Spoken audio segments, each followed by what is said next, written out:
Après la fonction Excel 6 conditions, nous abordons la fonction 6 multiples. Elles sont assez similaires, mais fort heureusement, des différences notables existent. C'est la raison pour laquelle elles cohabitent. Même si elle est capable de tester des critères, elle est plus directe. Elle permet d'évaluer l'information d'une cellule et de la comparer à une liste de possibilités. Selon le cas, elle retourne une valeur différente. En programmation VBA, elle s'apparente à l'instruction switch ou select case. Switch est d'ailleurs le nom de la fonction dans la version anglaise d'Excel. Sur l'exemple illustré à l'écran, des points sont attribués à des candidats. En fonction des points obtenus, un petit tableau sur la droite dresse la liste des évaluations à attribuer. Mais tous les cas ne sont pas prévus, et comme vous pouvez le voir dans le tableau central, lorsqu'un dépassement est observé, la fonction 6 multiples, plutôt que de retourner une erreur, répond par un message personnalisé d'incompréhension. 3 points d'interrogation ici en l'occurrence. Bref, elle gère toutes les conditions demandées et toutes celles qui n'ont pas été anticipées. Pour présenter cette fonction 6 multiples, nous suggérons d'appuyer les travaux sur un classeur Excel hébergeant ce tableau des points. Et bien sûr, ce classeur est offert au téléchargement depuis le site bombage.fr. Nous trouvons le tableau des scores entre les colonnes B et D. Les cellules de la colonne D sont encore vides. Elles sont en attente de la formule devant attribuer les évaluations en tenant compte des indications fournies par la grille entre les colonnes F et G. Par exemple, pour un score de 3 points, c'est la mention correcte qui doit être automatiquement inscrite. Mais cette grille ne prévoit pas les scores dépassant cette valeur seuil.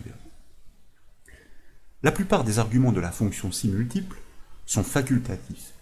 Elle permet de gérer un petit nombre de cas comme un grand nombre. En ce sens, elle est très souple d'utilisation. Le premier paramètre correspond au cas à évaluer. Ici, il s'agit de la valeur portée par la cellule à tester. Tous les arguments suivants consistent en une alternance de valeurs correspondantes et de résultats correspondants à retourner. Elle compare donc une expression avec une liste de valeurs. Les paramètres deviennent facultatifs à partir du quatrième. Et si le résultat n'est pas renseigné après la valeur, la fonction 6 multiples comprend qu'il s'agit du cas par défaut lorsqu'aucun critère n'a été honoré auparavant. Elle livre une porte de sortie pour fournir une indication à l'utilisateur et ne pas générer d'erreur. Nous devons donc commencer par fournir l'élément à évaluer. Il s'agit de la case du score. Par le jeu de la réplication, de la formule, elles seront toutes analysées. Je vous invite donc à sélectionner la case de la première évaluation à fournir en cliquant sur sa cellule D4, à taper le symbole égal pour démarrer la construction de la formule et à appeler la fonction d'analyse multicritère, soit la fonction 6 multiples, suivie d'une parenthèse ouvrante pour accueillir ces arguments. Et là, nous allons désigner le score, le premier score à évaluer, en cliquant directement sur sa cellule C4. C'est maintenant que nous devons énoncer les valeurs du barème pour que, selon le cas, la bonne évaluation soit retournée. Donc, je vous invite à taper un point-virgule pour passer dans l'argument de la première valeur à confronter. Et là, nous allons désigner la première valeur de la grille en cliquant sur sa cellule F4, que nous figeons d'ailleurs avec la touche F4 du clavier pour voir apparaître les dollars. En effet, lorsque nous répliquerons la formule sur les lignes du dessous, pour fournir les autres évaluations, nous devrons comparer chaque score de cette colonne C, avec la même première valeur de cette grille pour commencer. Sa cellule ne doit donc pas suivre le déplacement de la formule. Nous tapons maintenant un nouveau point-virgule, cette fois pour passer dans l'argument du résultat correspondant à retourner, et nous désignons la première évaluation en cliquant sur sa cellule G4, que nous figeons avec la touche F4 du clavier pour les mêmes raisons que précédemment.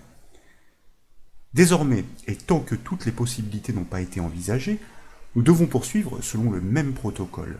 Nous devons énoncer tous les cas et pour chacun, renvoyer l'évaluation correspondante. Donc, nous tapons un nouveau point-virgule pour atteindre l'argument de la valeur suivante à confronter. Nous désignons la deuxième valeur de la grille en cliquant sur sa cellule F5, que nous figeons avec la touche F4 du clavier, Nous tapons un point-virgule pour passer dans l'argument du retour concordant. Nous désignons la deuxième évaluation en cliquant sur G5, que nous figeons avec la touche F4 du clavier. Nous tapons un point-virgule pour passer dans l'argument de la valeur suivante. Nous la désignons, cette troisième valeur, en cliquant cette fois-ci sur la cellule F6, comme toujours que nous figeons avec la touche F4 du clavier, et nous tapons un point-virgule pour passer dans l'argument du retour correspondant. Là, nous désignons la dernière évaluation, G6, que nous figeons naturellement. Nous venons d'atteindre la borne supérieure du barème. Mais qu'en est-il lorsque le candidat réalise un score qui n'est pas prévu par cette grille? Eh bien justement, avec cette fonction simultiple, tout est prévu, ou plutôt tout peut l'être. Nous allons renseigner l'argument suivant sans son binôme, c'est-à-dire sans valeur correspondante de retour. La fonction comprendra qu'il s'agit d'une issue de secours pour répondre sans erreur lorsque la situation n'a pas été envisagée. Donc, après un point-virgule, je vous propose de fournir à l'utilisateur une indication, entre guillemets, comme, pourquoi pas, c'est une suggestion, le texte au-delà pour indiquer bien que le score va au-delà des prévisions. Suite à cela, nous fermons la parenthèse de la fonction simultiple, que je vous propose de valider par le raccourci clavier CTRL-Entrée, comme vous le savez, pour garder active la cellule du résultat. Et comme vous pouvez l'apprécier, cette première évaluation est parfaitement cohérente. C'est la mention « correcte » qui s'inscrit automatiquement en regard d'un score d'une hauteur de 3 unités. Maintenant, nous double-cliquons sur la poignée de ce résultat pour répandre la logique de la formule sur la hauteur du tableau. Et nous obtenons bien toutes les évaluations en parfaite cohérence, selon le cas, pour chacune des valeurs de la grille. Bien sûr, si vous changez l'un ou l'autre score, eh bien vous remarquez à validation que l'évaluation correspondante s'actualise aussitôt en regard. Il est intéressant de repérer ces retours spécifiques par une mise en forme conditionnelle, car ils ne surgissent pas bien à ce stade. En l'occurrence, je veux parler de celui-ci.